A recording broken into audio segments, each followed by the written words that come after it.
Assalamualaikum warahmatullahi wabarakatuh. Tabe selamat, tingguna latai, salam sawujud karendeng malempang, adil katalino, bacuramin kasurga, basengat kajubata, arus.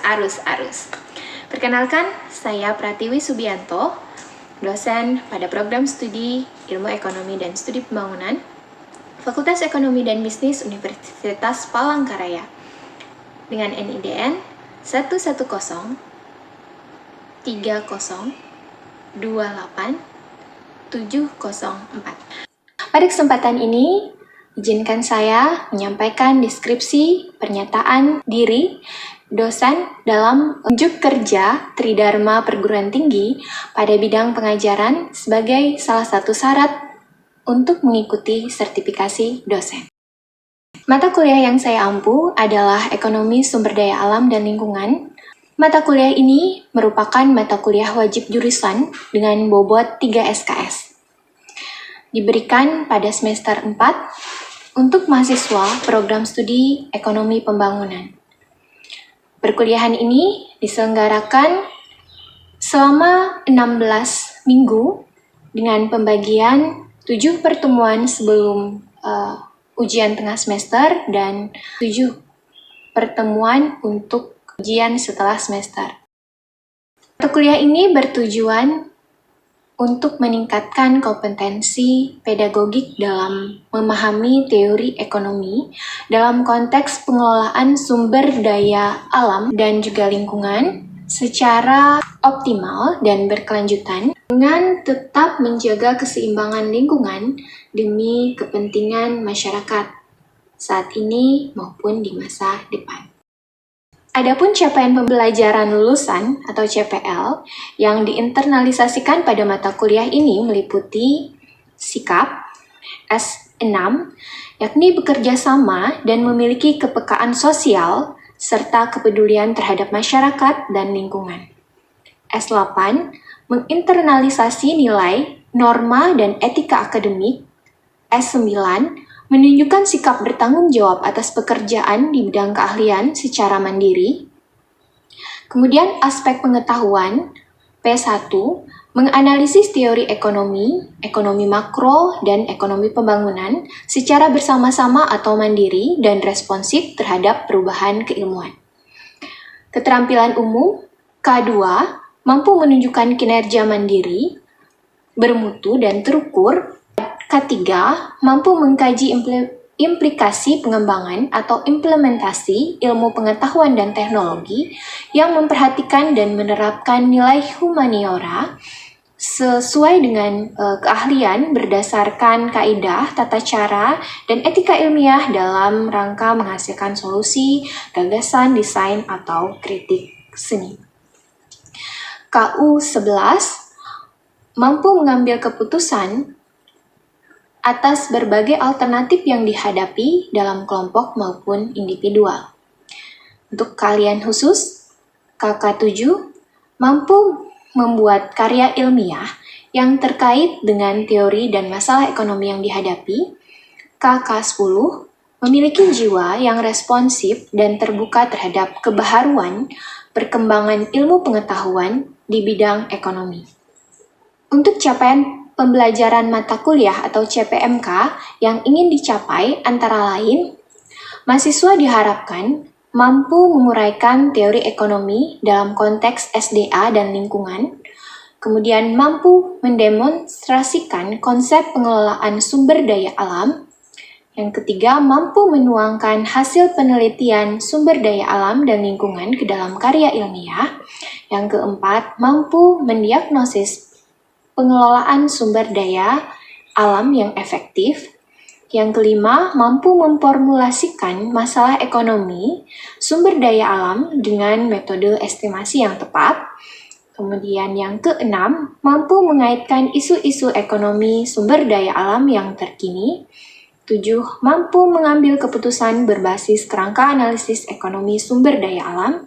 Dan terakhir, mahasiswa diharapkan mampu mengevaluasi permasalahan ekonomi sumber daya alam dan lingkungan. Materi pembelajaran dalam ekonomi sumber daya alam meliputi 1. Konsep dasar sumber daya alam dan lingkungan. 2. Kelangkaan sumber daya alam dan masalah lingkungan. 3. Sumber daya tanah, air, energi, material, mineral, hutan, dan perikanan. Ilmu ekonomi dan pengelolaan lingkungan. Model pasar dan kegagalan pasar terkait sumber daya alam. Peningkatan komando pasar serta AMDAL, dan strategi pembangunan berkelanjutan. Adapun referensi atau sumber belajar mahasiswa bisa diambil dari buku Supermoko dan Maria Supermoko, Ekonomi Lingkungan, karangan Ahmad Pauji, karangan kami sendiri, Pratiwi dan kawan-kawan, dengan dalam modul SDAL, dan sumber lainnya yang relevan. Untuk referensi pendukung bisa diambil dari jurnal pendukung yang relevan, laporan-laporan atau publikasi dari lembaga terkait, Suherman, Green Sukuk, Pembangunan Berkelanjutan, Dwi Rosalina dan Pratiwi Subianto dan kawan-kawan, Daya Dukung Lingkungan dan Ruang Laut. Untuk metode pembelajarannya sendiri, yang digunakan adalah metode DIA atau Delivery Interaction and Assessment, kombinasi kuliah tatap muka, diskusi, studi kasus, dan juga project-based learning, dan pembelajaran kolaboratif yang dilakukan baik luring maupun daring melalui Google atau Google Meet ataupun Zoom. Mahasiswa juga dilibatkan dalam proyek kelas dan penyusunan karya tulis berbasis data dan analisis kasus yang nyata yang diangkat dari isu-isu aktual. Untuk penilaian dilakukan secara komprehensif, mencakup aspek afektif, kognitif, dan psikomotorik, meliputi aktivitas partisipatif atau case method sebesar 30%, hasil proyek atau PJBL sebesar 30%, penugasan mandiri sebesar 5%, kuis sebesar 5%, ujian tengah semester sebesar 15%, ujian akhir semester sebesar 15%. Sebagai dosen pengampu ekonomi sumber daya alam dan lingkungan, saya berkomitmen untuk mendampingi mahasiswa secara aktif dalam memahami, menganalisis, dan menyelesaikan masalah ekonomi sumber daya alam dan lingkungan secara inovatif dan beretika akademik. Oleh karenanya, dalam sesi pengajaran, selain memberikan materi, saya juga memberikan tugas proyek secara berkelompok kepada mahasiswa untuk memecahkan masalah yang terkait dengan program pengelolaan sumber daya alam dan lingkungan. Semoga melalui mata kuliah ini, mahasiswa dapat menjadi ekonom pembangunan yang peduli lingkungan, kompeten, dan berdaya saing. Demikian deskripsi saya. Semoga bermanfaat sebagai bagian dari dokumen unjuk kerja bidang pengajaran. Assalamualaikum warahmatullahi wabarakatuh. Berikut sesi pengajaran yang dilakukan. Selamat menyaksikan. Assalamualaikum warahmatullahi wabarakatuh. Selamat pagi semuanya. Sebelumnya untuk hari ini ada yang tidak hadir? Ada beberapa ya. Mulai dulu kita berdoa dulu ya. Agama dan kepercayaan masing-masing. Mungkin ada yang memimpin. Siti. Boleh Siti?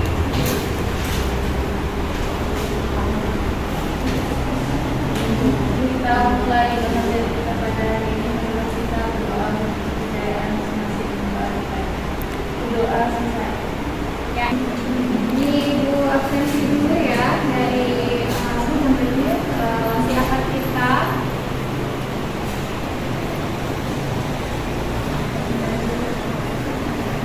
Sumber daya Tessa, hadir Bu.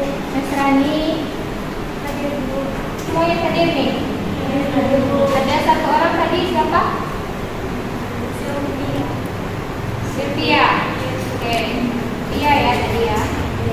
Apa katanya? Izin kah? Sakit kah? Sakit Bu. Oke. Akan berbicara mengenai ilmu ekonomi dan pengelolaan lingkungan ya. Nah sebelumnya kita review dulu, ini pertemuan ke-9, jadi kemarin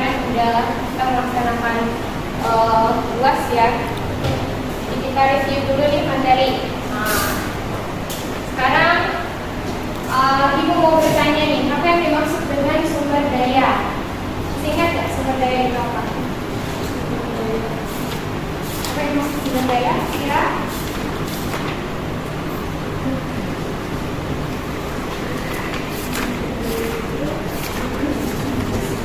Ya, boleh siapa? Kalau sumber daya adalah segala sesuatu yang dapat digunakan manusia untuk memenuhi kebutuhan baik dari produksi, distribusi, Dan sesuatu yang dimanfaatkan oleh manusia. Oke, sekarang kalau kita ke nomor 2, apa jenis-jenis sumber daya? Berdasarkan asalnya, berdasarkan ketersediaannya. Siapa yang bisa jawab? Ya, kira? Betul, sumber daya alam berdasarkan asalnya, kemudian sumber daya manusia, yes. Sumber daya buatan, ya, betul sekali. Jadi kalau sumber daya sumber daya alam berarti apa? Sesuatu yang ada di alam, sumber daya yang kita ambil. Yang mungkin misalnya lagi tumbuhan, ya, ada sesuatu yang berasal dari alam itu adalah sumber daya alam. Kemudian sumber daya manusia itu bisa, ya, kita sebagai tenaga kerja biasanya dan sebagainya. Kemudian buatan seperti apa? Sumber daya buatan teknologi, ya, itu teknologi. Oke. Kemudian lagi apa yang dimaksud dengan sumber daya energi?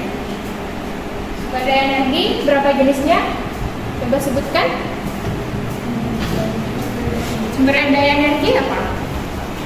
Masih ingat nggak? Itu kan kalian kemarin itu bikin video ya tentang sumber daya energi. Masih ingat? Ya, sebelum itu ya, Ibu ada ini siapa nih? Nah, videonya. Nah, kalian ingat kembali nih?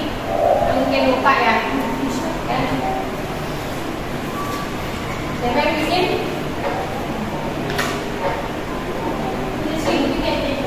Ya? Ya. Jenny. Ini Jenny.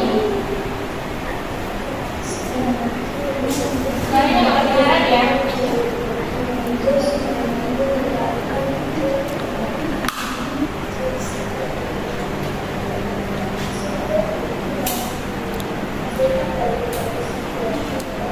Nah, ini sumber daya energi terbarukan ya. Thermal, ya, tenaga panas, kemudian apa lagi? Ini mengapa energi terbarukan itu penting? Jadi kalau bicara tentang jenisnya, ya, sumber daya energi itu berarti apa? Ya, ada sumber daya energi yang terbarukan dan tidak terbarukan, renewable energy dan non renewable energy. Kalau contoh dari renewable energy apa? Yang terbarukan apa? Ya, energi matahari, angin, panas bumi, betul. Yang tidak terbarukan minyak bumi, itu karena apa? Karena membutuhkan waktu yang lama untuk mereka recovery kembali, gitu ya. Dan itu sifatnya dia bisa habis, gitu ya. Dan itu kalau misalkan kita terus-terus akan merusak lingkungan. Ini tadi review kita, gitu ya. Review kita terhadap materi-materi sebelumnya. Ini pengertian ekonomi. Pasti udah sangat di luar kepala, gitu ya, untuk pengertian dari ekonomi. Apa sih itu ekonomi? Boleh satu orang baca? Siapa? Dina mungkin? pengertian ekonomi. Ekonomi adalah segala kegiatan yang berkaitan dengan cara manusia memenuhi kebutuhan hidupnya melalui proses produksi, distribusi, dan konsumsi barang dan jasa. Nah, contoh kegiatan ekonomi itu yaitu petani menanam padi atau produksi, beras dijual ke pasar oleh pedagang, itu disebut distribusi, masyarakat membeli beras untuk makan, itu termasuk dengan konsumsi. Nah, ini tadi yang kita bahas tadi ya, kegiatan-kegiatan ekonomi. Petani menanam padi, kemudian beras dijual ke pedagang, dan akhirnya masyarakat membeli untuk dikonsumsi atau dimakan. Ya. Ini adalah kegiatan ekonomi. Nah, kemudian, pertanyaannya adalah bagaimana pengelolaan sumber daya alam atau sumber daya energi yang terbarukan tadi, atau dan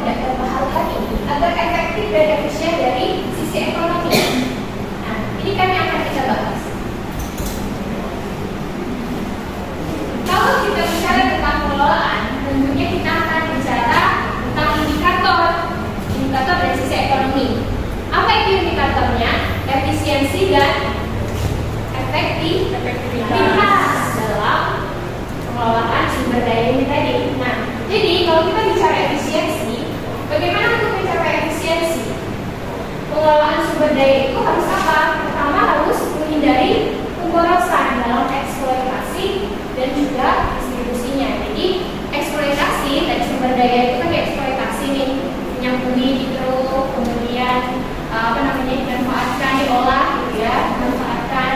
Nah, jangan sampai yang sudah kita ambil ini boros gitu. Jadi harus efektif. Kemudian internalisasi eksternalitas. Eksternalitas maksudnya apa eksternalitas? Siapa yang bisa menjawab eksternalitas? Eksternalitas, ada yang ingat masih? Ini pelajaran kita yang kemarin-kemarin eksternalitas. Eksternalitas. Apa itu eksternalitas? Eksternalitas. Ya, bicara eksternalitas kan ada apa? Negatif dan positif. Apa itu eksternalitas? Siapa? Boleh ya. Eksternalitas adalah dampak dari aktivitas ekonomi seorang atau kelompok yang mempengaruhi pihak lain di luar aktivitas tersebut, baik secara positif maupun negatif. Oke, siapa yang mau ulangi? Boleh?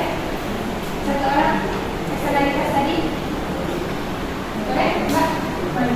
Mama ya? Dampak dari aktivitas manusia baik negatif maupun Dampak dari aktivitas manusia baik positif ataupun negatif. Jadi eksternalitas ini benar seperti yang teman kalian bilang bahwa dia adalah dampak dari aktivitas yang dilakukan oleh misalnya tadi aktivitas produksi, distribusi yang menimbulkan menimbulkan efek negatif ataupun positif bagi pihak lain gitu ya, bagi pihak lain yang merasakannya, sehingga di sana ada biaya yang harus dibayarkan sesungguhnya seharusnya, tapi itu tidak tidak tercover gitu ya, tidak tercover. Nah, seperti itu eksternalitas. Kemudian di sini bagaimana tadi kita bisa melihat gitu ya, eksternalitas ini tadi itu mampu memberikan ruang gitu ya, memberikan ruang bahwa ini harus ada gitu, harus ada. Jadi dengan cara apa? Mengenakan pajak misalnya. Ini adalah solusi. Mengenakan pajak. Yang lain lagi adalah, nah ini bagaimana sih kaitan ekonomi dengan lingkungan dan UMKM? Nah, kalau kita lihat gitu ya, tadi kan berbicara tentang aktivitas ekonomi, tentunya kita akan berbicara juga tentang dunia usaha yang melakukan, gitu kan? Nah, apa saja itu untuk kaitan efisiensi tadi dengan ekonomi? Yang pertama adalah efisiensi bahan baku. Nah, di sini UMKM itu diharapkan gitu ya, dia bisa menggunakan bahan baku yang hemat. Kemudian dia mengurangi limbah dan juga dia menekan biaya produksinya. Sehingga itu yang diharapkan. Kemudian apalagi efisiensi energi. Artinya di sini penggunaan energi yang terbarukan itu harus gitu ya, bisa dilakukan gitu kan. Hemat energi, mengurangi polusi dan biaya operasional. Inovasi atau daur ulang. Ada yang bisa bercerita? Boleh? Ya, boleh. Lagi. UMKM yang menjadi daur ulang limbah menjadi produk baru. Saya kasih contoh untuk UMKM-nya itu kayak penggunaan limbah tekstil. Ya, penggunaan limbah tekstil gimana? Mereka mengumpulkan limbah tekstil itu dibuat kembali menjadi produk kayak tas, baju, dan sepatu dan sebagainya. Banyak banget produk-produk yang mereka buat dari limbah. Berarti kayak semacam pakaian bekas gitu ya? Enggak. Potongan-potongan kayak itu. Potongan kain. Potongan kain yang diubah disulap gitu ya menjadi produk baru. Ini adalah salah satu inovasi. Inovasi baru ya. Kita saya pernah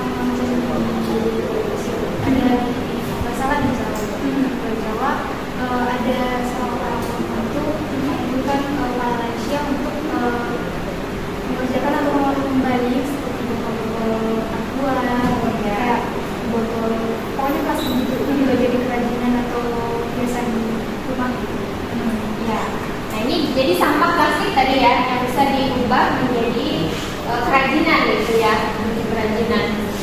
jadi apa tadi pot ya.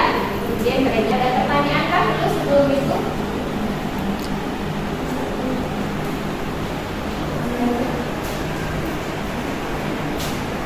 Sebelum lanjut ada pertanyaan? Ya.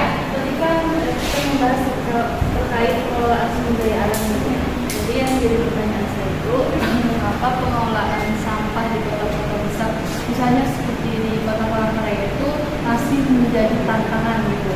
Meskipun di situ ada regulasi dan anggaran yang tersedia. Ya, oke. Jadi kenapa sih masih menjadi problem gitu ya? Walaupun sudah ada anggaran, kemudian juga ada regulasi. Jadi sebenarnya untuk pengelolaan sampah itu sendiri itu sebenarnya bukan hanya soal dana gitu ya. Bukan hanya soal dana yang diperlukan, tapi juga ada satu hal yang harus diingat bahwa di situ harus ada kesadaran dari masyarakatnya itu sendiri gitu ya. Kesadaran masyarakat, bagaimana menumbuhkan kesadaran masyarakat ini agar pengelolaan sampah itu bisa dari diri sendiri dulu, kemudian lingkungan sekitar gitu.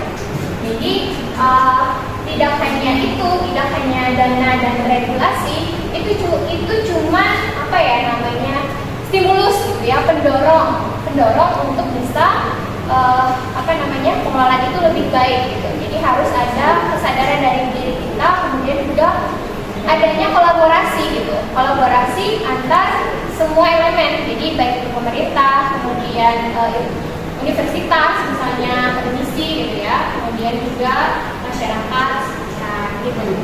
Itu bisa lagi ya. Oke, itu. Ada lagi, kalau tidak ada kita quiz dulu ya untuk ini. Quizzes. Silakan buka quizzesnya. Kita coba untuk quiz dulu. Bisa masuk?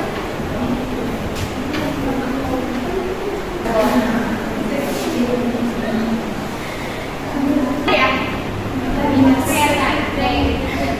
Simpulannya ini ya, dampak positif dan negatif dari implementasi pengelolaan lingkungan. Yang pertama adalah lingkungan. Dari sisi lingkungan itu yang pertama kita mengurangi polusi, kemudian konservasi sumber daya alam dan peningkatan kualitas hidup. Kemudian dari sisi ekonomi penciptaan lapangan pekerjaan, kemudian pengurangan biaya kesehatan kan kalau mengelola dengan baik untuk lingkungan ini, kemudian juga meningkatkan daya saing. Lalu dari sisi sosial itu meningkatkan kesadaran masyarakat dan juga meningkatkan partisipasi masyarakat. Lalu dampak negatifnya kalau dari sisi ekonomi, kalau pengelolaannya tidak baik tadi ya untuk sumber daya alam dan lingkungan ini tentunya akan menghasilkan biaya ekonomi yang tinggi gitu ya. Kemudian bisa kehilangan lapangan pekerjaan dan juga penurunan daya saing. Lalu dari sisi sosialnya itu juga bisa menimbulkan ketidakadilan sosial dan juga konflik sosial. Itu ya mungkin hari ini untuk kesimpulan kita. Terima kasih kepada semua yang telah hadir di sini. Untuk kita semua. Oh ya, ada tugas nih. Ada tugas mana? Tugasnya adalah bukan hidupnya itu proyek ya. Jadi nanti proyeknya sampai dengan 2 ini bisa dikerjakan. Jadi nanti kalian bikin kelompok ya. Nanti bikin kelompok beberapa orang. Nanti akan digabung ini kelasnya dengan kelas yang lain. Jadi kelompoknya nanti ibu kasih ya nama-namanya gitu ya. Nama-namanya nanti untuk tugasnya itu adalah membuat proyek gitu ya. Proyeknya adalah proyek tentang lingkungan ya. Jadi sampah-sampah lainnya itu diolah membuat inovasi gitu ya dari limbah sampah, atau boleh juga tentang penelitian misalnya tentang penelitian pengelolaan lingkungan alam. Oke, bisa dipahami kan untuk ininya? Kalau ada pertanyaan atau enggak, nanti silahkan berkomunikasi kita via WA ya. Baik ya.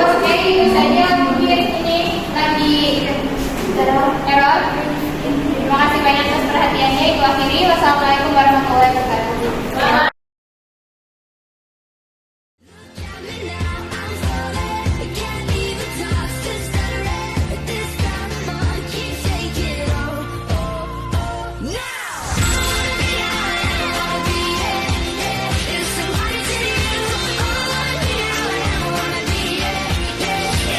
Assalamualaikum warahmatullahi wabarakatuh. Kami dari kelompok 1 mata kuliah SDA dan Lingkungan. Di sini kami akan menampilkan video dari hasil kerajinan kami. Selamat menyaksikan.